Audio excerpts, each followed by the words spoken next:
आज के वीडियो में संघ इकाइनोडर्मेटा पर आधारित संपूर्ण एमसीक्यू समझाएंगे। तो पूरी जानकारी के लिए मेरा पूरा वीडियो लास्ट तक देखिए और यदि अभी तक हमारे चैनल को सब्सक्राइब ना किया हो तो सब्सक्राइब जरूर कर लीजिए। चलिए पहले क्वेश्चन को लेते हैं। जल संवहन तंत्र किसका लक्षण है? Water vascular system is traits of. तो आंसर इसमें सही होगा सी, इकाइनोडर्म्स का जल संवहन विशेष लक्षण होता है।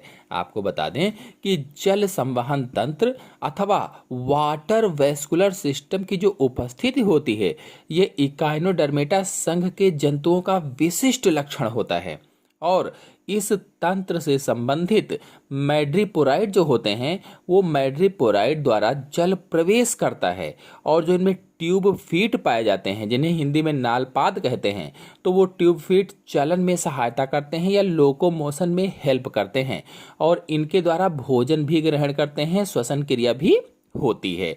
तो ये सारा डाटा मैंने आप लोगों को लेक्चर वाले वीडियो में समझाया था, अगर आपने देखा होगा तो सब क्वेश्चन कर लेंगे। फिर नेक्स्ट क्वेश्चन है, मैड्रीपोराइड संबंधित है। मैड्रीपोराइड किससे संबंधित है? मैड्रीपोराइड इज एसोसिएटेड विद। आंसर सही होगा इसमें से सी, तारामीन में जल संवहन तंत्र से संबंधित है, क्योंकि तारामीन ही इकाइनोडर्मेटा संघ का जंतु है, शेष नहीं है, इसलिए तारामीन में जल संवहन तंत्र पाया जाता है। और ये जो जल संवहन तंत्र है इसे अंग्रेजी में वाटर वेस्कुलर सिस्टम कहते हैं।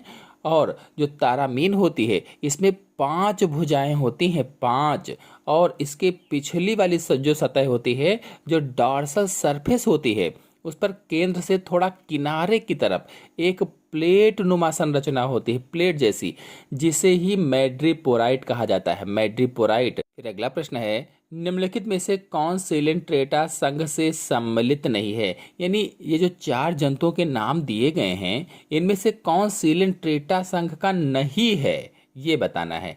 तो देखिए इसमें जो 3 हैं, समुद्री पेन, समुद्री फेदर, समुद्री पंखा, ये सिलेंट्रेटा संघ के हैं, लेकिन जो समुद्री कुकम्बर है ये संघ इकाइनोडर्मेटा संघ का जंतु है। तो इसी क्वेश्चन को घुमाकर भी पूछ सकते थे कि निम्नलिखित में से कौन इकाइनोडर्मेटा संघ का जंतु है? तो समुद्री जो कुकम्बर होता है ये इकाइनोडर्मेटा संघ का जंतु है।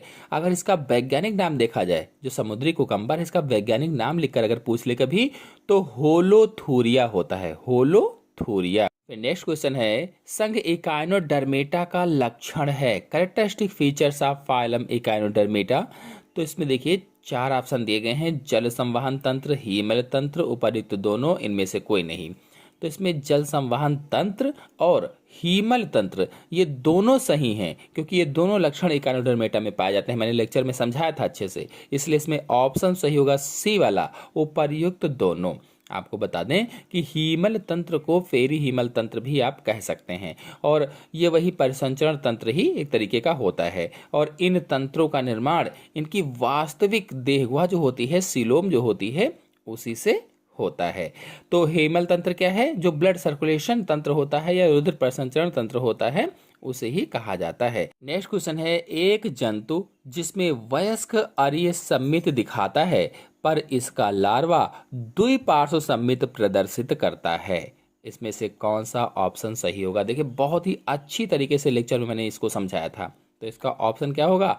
एस्ट्रियास होगा। एस्ट्रियास यानी सितारा मछली होगी, क्योंकि एस्ट्रियास को सितारा मछली कहा जाता है। आपको बता दें इकाइनोडर्मेटा संघ के जो जंतु होते हैं इन जंतुओं में लार्वा अवस्था जो होती है, लार्वल जो स्टेज होती है उसमें बाइलेटरल सिमेट्री होती है या द्विपार्श्व सम्मित होती है, लेकिन जब वो वयस्क हो जाते हैं तो वयस्क अवस्था में वो अरीय सम्मित हो जाती है या रेडियल सिमेट्री हो जाती है। तो एस्ट्रियास इसी संघ का जंतु है, यानी इकाइनोडर्मेटा संघ का जंतु है, जिसे सामान्यतः क्या कहते हैं? तारामीन कहा जाता है। नेक्स्ट क्वेश्चन है, वर्ग वाई वाल्विया को फिर खालिस्तान भी कहते हैं, यानी वाई वाल्विया को क्या कहा जाता है? दूसरे नाम से कैसे जानते हैं, किस नाम से जानते हैं? तो इसका ऑप्शन सही होगा सी, पैलिसिपोडा नाम से जाना जाता है। बाइवाल्विया को पैलिसिपोडा भी कहते हैं और लेक्चर वाले वीडियो में मैंने अच्छी तरीके से आपको समझाया था कि बाइवाल्विया को पैलिसिपोडा या लैमेलिब्रैंकिएटा भी कहा जाता है। लैमेलिब्रैंकिएटा और जो सेल होती है, जो कवच होता है, वो 2 भागों का बना होता है और इसके अंतर्गत यूनियो है और पिंकटेडा है, ये सभी जंतु आते हैं जिसमें खोल 2 भागों का बना होता है। फिर नेक्स्ट क्वेश्चन है, इकाइनोकोकस ग्रेनुलोसस का प्राथमिक पोषक है।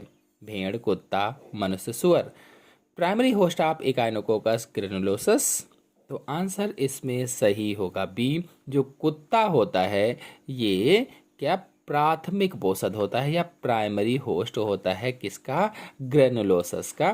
फिर नेक्स्ट क्वेश्चन है, अरस्तु की लालटेन किससे संबंधित है, तो इसका आंसर सही होगा बी, के लिए संबंधित है। और इसको भी मैंने लेक्चर में ठीक से आपको समझाया था कि जो अरस्तु की लालटेन है ये इकाइनोडर्मेटा संघ के वर्ग इकाइनाइडिया जो जंतु होते हैं, यानी इकाइनाइडिया वर्ग के जो जंतु होते हैं, जैसे इकाइनस था जो समुद्री अर्चिन था, उसमें पाई जाती है।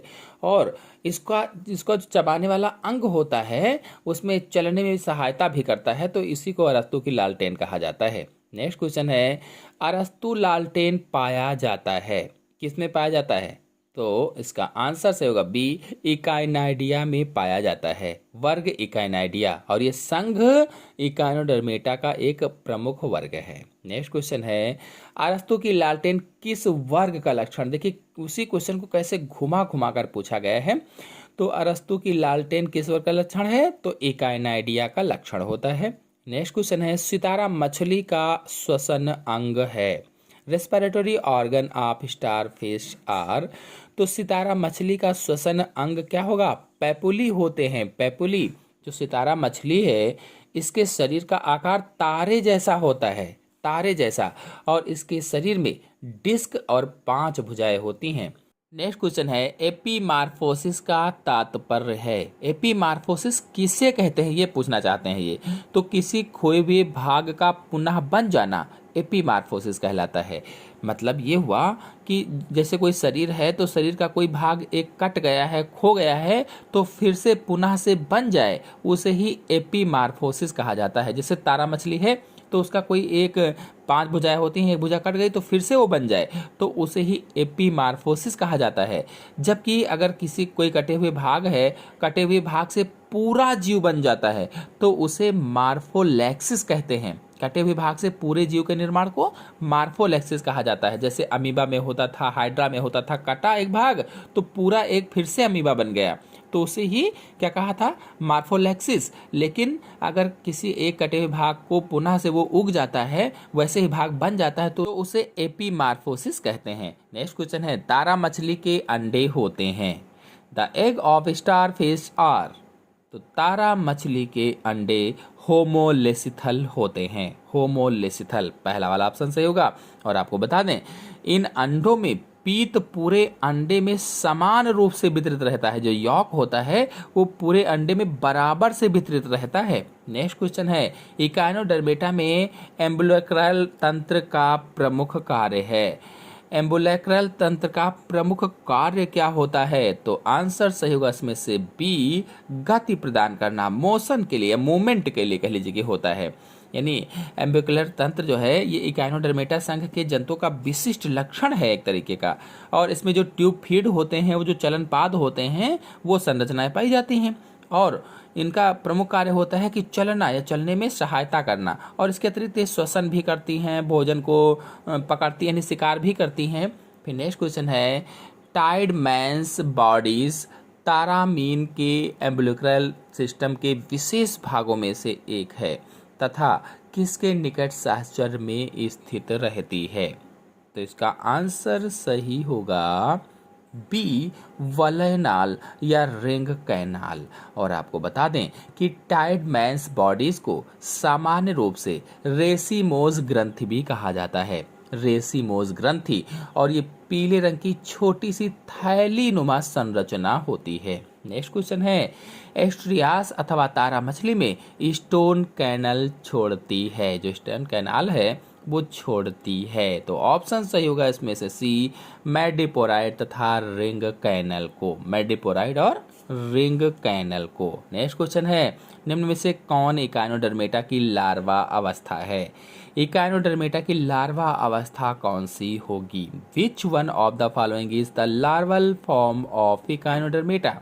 तो आंसर सही होगा इसमें से पहला, डालियोलेरिया जो है ये लार्वर फार्म होती है। और आपको बता दें, लेक्चर वाला वीडियो अगर आप नहीं देखें तो देख लीजिए, उसमें मैंने जितने भी लार्वा होते हैं सभी लार्वा को बताया कि इकाइनोडर्मेटा संघ में कितने लार्वा पाए जाते हैं, उनके नामों को बताया हुआ है। नेक्स्ट क्वेश्चन है, मीसोडर्मी कैल्शियम युक्त अंतः कंकाल पाए जाते हैं। The mesodermal calcareous exoskeleton is found in. तो आंसर सही होगा इसमें से पहला, रेत डालर या सैंड डालर। आपको बता दें कि संघ इकाइनोडर्मेटा के जो सदस्य हैं इनका शरीर कैसे है, त्रिस्तरीय होता है, ट्रिप्लोब्लास्टिक होता है, और शारीरिक संगठन जो है वो अंगीय स्तर का होता है, ऑर्गन लेवल का होता है, और इनमें मीसोडर्मी कैल्शियम युक्त अंतः कंकाल पाया जाता है, जैसे रेत डालर। नेक्स्ट क्वेश्चन है, इकाइनोडर्म के प्लूटस लार्वा का लक्षण है। Pluteus larva of echinoderm is characterised by the process of. Answer सही होगा इसमें से डी, इनमें से कोई नहीं। आपको बता दें कि प्लूटस लार्वा जो कि इकाइनोडर्मेटा में पाया जाता है या इकाइनोडर्म में पाया जाता है, उपर्युक्त में से किसी का भी लक्षण नहीं है। नेक्स्ट क्वेश्चन है, निम्नलिखित में से कौन स्टारफिश की लार्वा अवस्था नहीं है? इनमें से कौन सी ऐसी अवस्था है, लार्वा अवस्था, जो स्टारफिश की नहीं है? Which one is not a larval stage of starfish? तो आंसर सही होगा इसमें से पहला, प्लेनुला। और प्लेनुला लार्वा जो है यह अवस्था मुख्यतः निडेरिया संघ के प्राणियों में पाई जाती है। जब मैंने निडेरिया संघ आपको डिटेल से पढ़ाया था लेक्चर, तो उसमें मैंने बताया था। और इसमें स्टारफिश जो है ये इकाइनोडर्मेटा संघ का प्राणी है, इसलिए ये प्लेनुला वाला ही इसमें ऑप्शन सही होगा। आशा है आप सभी लोगों को सभी क्वेश्चन अच्छे से समझ में आ गए होंगे। समझ में आ गए हो तो वीडियो को लाइक और शेयर कीजिए। चैनल पर नए हैं चैनल को सब्सक्राइब कर लीजिए। धन्यवाद।